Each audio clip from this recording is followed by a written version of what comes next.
Gulshan Huiram YouTube channel asida wari tabiriba mipum khudingmakpu ihan hanbamaktada ikok nona khuramjari. Loina na channel asibu like, share amasung subscribe tawbinaba ikok nona khuramjari. Ngasi lijagadawriba wari asi Oja Tongbramgi Chandra Singhana iba Kalpana Sayambar hariba wari macha asini. Lobirasi Kalpana Sayambar. Thaina mamangaida ningthaugi masak phajakraba maja ibima amma lerami.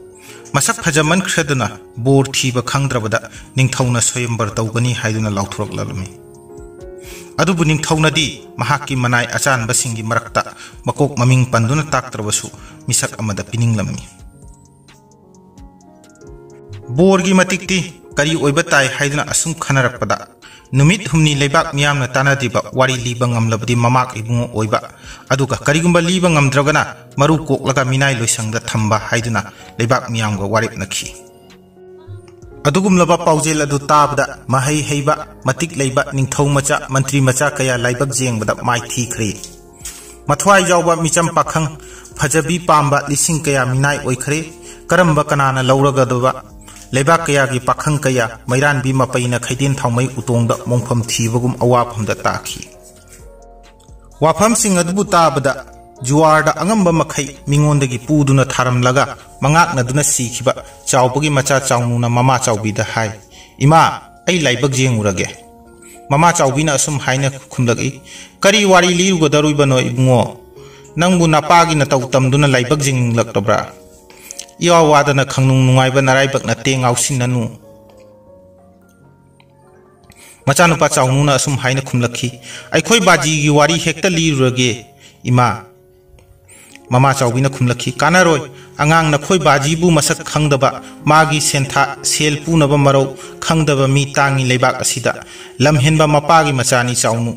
Mama na haiba indana konung jaukhre mandap mayaida gurung gurung changsinduna wari lijage hairure. Ningthau Mantri na chingba sabhana jabire maming matha leifam isin khre chawnuna bias asunda kakhatuna wari liba haukhre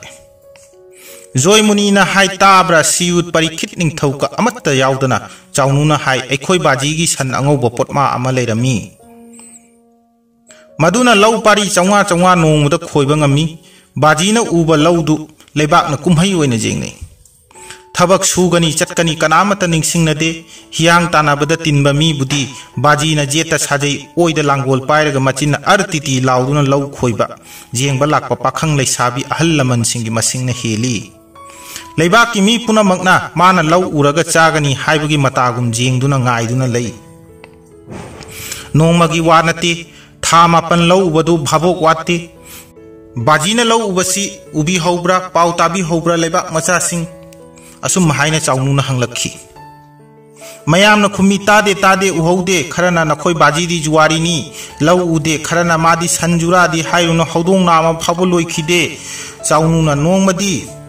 lau pari chawgadang ubuda pendra duna chatret urage haiduna ikhoi baji ibungona sajai khara kalap tawwa amma san ani duda thababu san ani du baji hundoklam laga pai khre ro baji na khami tadana pai khre Asum ro haiduna khami Langol duna leibak ta khot laga bajina langol khongul liduna tanaba si leibak chambi changwa landuna chatli tanaba phangdre numit tare baji bungo wara duna jumda halakle imana shuba peruk kang shudu khara charaga tumkhre aikhoi baji gi sanpot ma duna baji na tumlingaida leibak lakha kaya gi lau khoirui haibisi tabi hobra leibak macha sa mayamna amuk khumlak I tade haiduna khumlak chawnuna numit adugi wari adu sannani duna khoriba lamsingi bornon tawbadal oisinki mayamna amukta tadriba wari ni haiduna thagat nakhi ani suba numitta chawnuna bias asanda wari lirage haiduna mayam khurambada babokna khubak khuduna thagat nakhi chawnuna hai tabiu sahitya premi khibik kadomdano aikhoigi mangkhiba sannani duna leiramgadaba Asi haiduna ikhoi baji tumba hogatli maning lomda ikhoi baji jakai bagi jagoi seina bangla gi mangonda sumang da langliba mayamdu thau sadana lona thokraga sandong da phamui wakhal tawduna कैप्स्टेन गोल्डफ्लेक थकीदे अखोई बाजी बिरी मतेक अमा थकी बाजी इबुंगोदु इमाना बाजी लेंखत खरे खंगलदुना सदंग खा मपादा जालिबा पया उतोंदु अफाबा पया अमत खनगे हाइदुना हाइदोकपदा मांखरे हाइदुना बाजीना वारिबा संजाव अनिदु पदरा लाउना तरगे थबक कंदुना वारबनी हाइब खंगदुना इमाना मखोइनी दु चा काप अममम पिथकलगा संदोंगदा फमलिबा बाजीदुदा पिरुई बाजीना कदाइदा लेरमी हंगी संदंग खा मपादा थेटपा पया उतोंगदा कुलमी खुम्मे अखोई इमाना अखोई बाजीदु सन मरोल खंगी मोमा मी हाइबदी नखोइनी ngarang कदाइदा जौरुबगे हाइदुना हंगी संजाव अनीदुना मे मु हाइना खुम्मगी इमाना करी हाइबनो हाइदुना हंगबदा बाजीना कुमसी खोइगदबा लौ मखै लोइना खोइरे हाइबनी हाइ लौ पारी लखा तरा अदु बाजीना नुमित अदुदा फौ गेहू माइरोंबी मुक हंगाम मरु सगल होआइना चिंगबा मरु मरांग कया लोइना हुनसिल्ले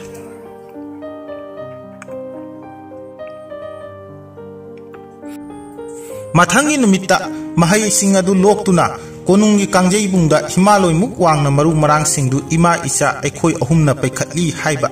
लेबाक मचा सा ताहौब्रा मियामना वारी सिंग असिबु ताबी हौब्रा असुम हाइदना चाउनुना मियामना मफमदा हंगत चखी चाउनुना नुमित अदुगी वारी अदु मतांगदा लोइसिनखी मजाइबेमा कल्पना देवी वारी दु ताबदा ममोन नोक्लमलगा तंपाक युमदा लेंसिनखी वारी लीबा चाउनुदु मजाइबेमगी सुमहतलबा ओइबा सकफमदु हाइरप दर्शन फंगजहौरी मसिमगना इमागी ममौ ओइरबदी पोकपगी महि जालेको खंजदुना मयुम जौखी निंगथौ मंत्री सिंह ममाई मक्सिली वा ngahak tanaraga leibak praja mayam wari taramba singdu wa tanaba jauko haiduna khami bor mantri na wa ngangi leibak praja sa wari liba sakthi basi fikir haiba juwari amagi machani maral leite mahai haite warem suba natana magumba karisu leitabana ningthogi majaibe malauki gadoba pamu bidra mayam na khumlagi pamui kharana pamu dana kai tauni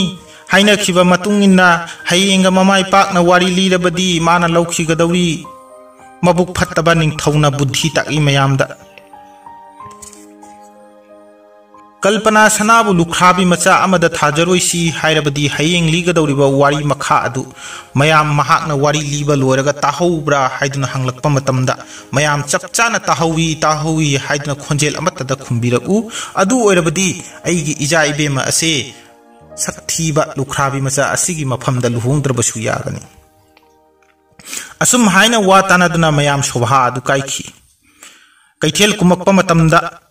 चाउनुगी mama चाउबीना पाव असि तारकी मचा नुपा चाउनुदा हाइखी इबुंगो हयेंगदी वारी लीबा चतुरगनु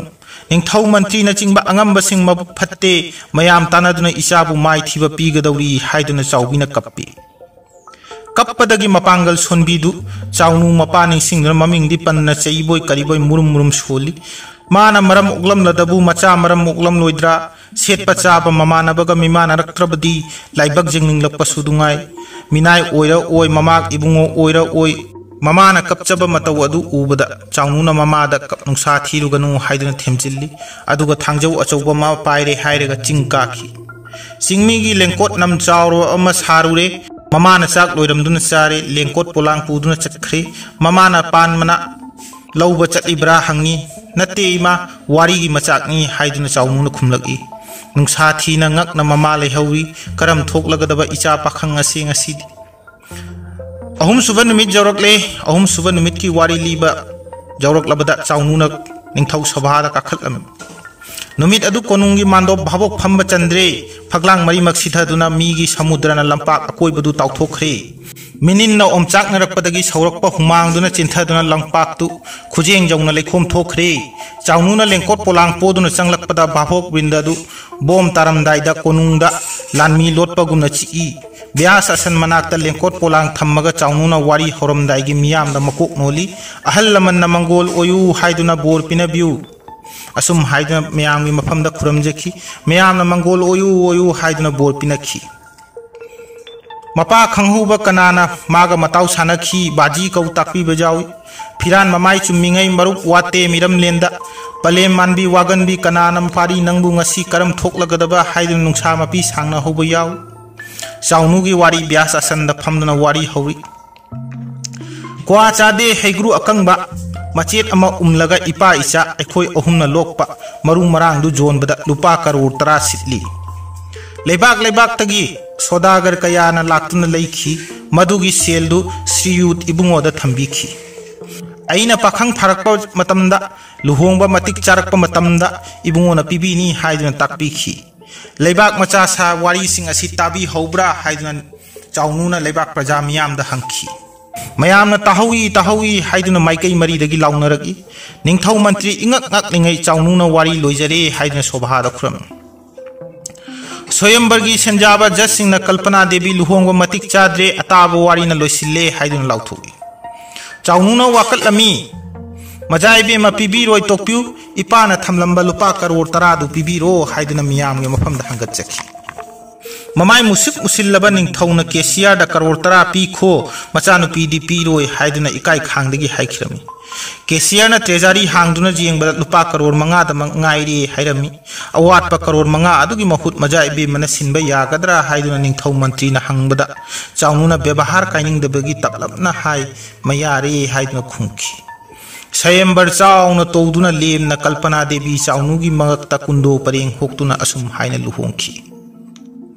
असिगुमलबा यामना नुंगाइरबा ओजा तोंगबमगी चंद्र सिंहना इबिरंबा कल्पना स्वयंबर हाइरिबा वारी असिना समाज असिदा पिनिंगलिबा पाउदम अदु मयामना channel असिदा comment तौबिरकनबा हाइदुना अमुकसु हन्ना इकोक नोंजरी लोना चैनल असिबु सब्सक्राइब तौबिदुना चैनल असिबु खिजिक्तंग ओरबसु सपोर्ट तौबिनबा हाइदुना मयामगी मफमदा अमुकसु हन्ना इकोक नोंजरी।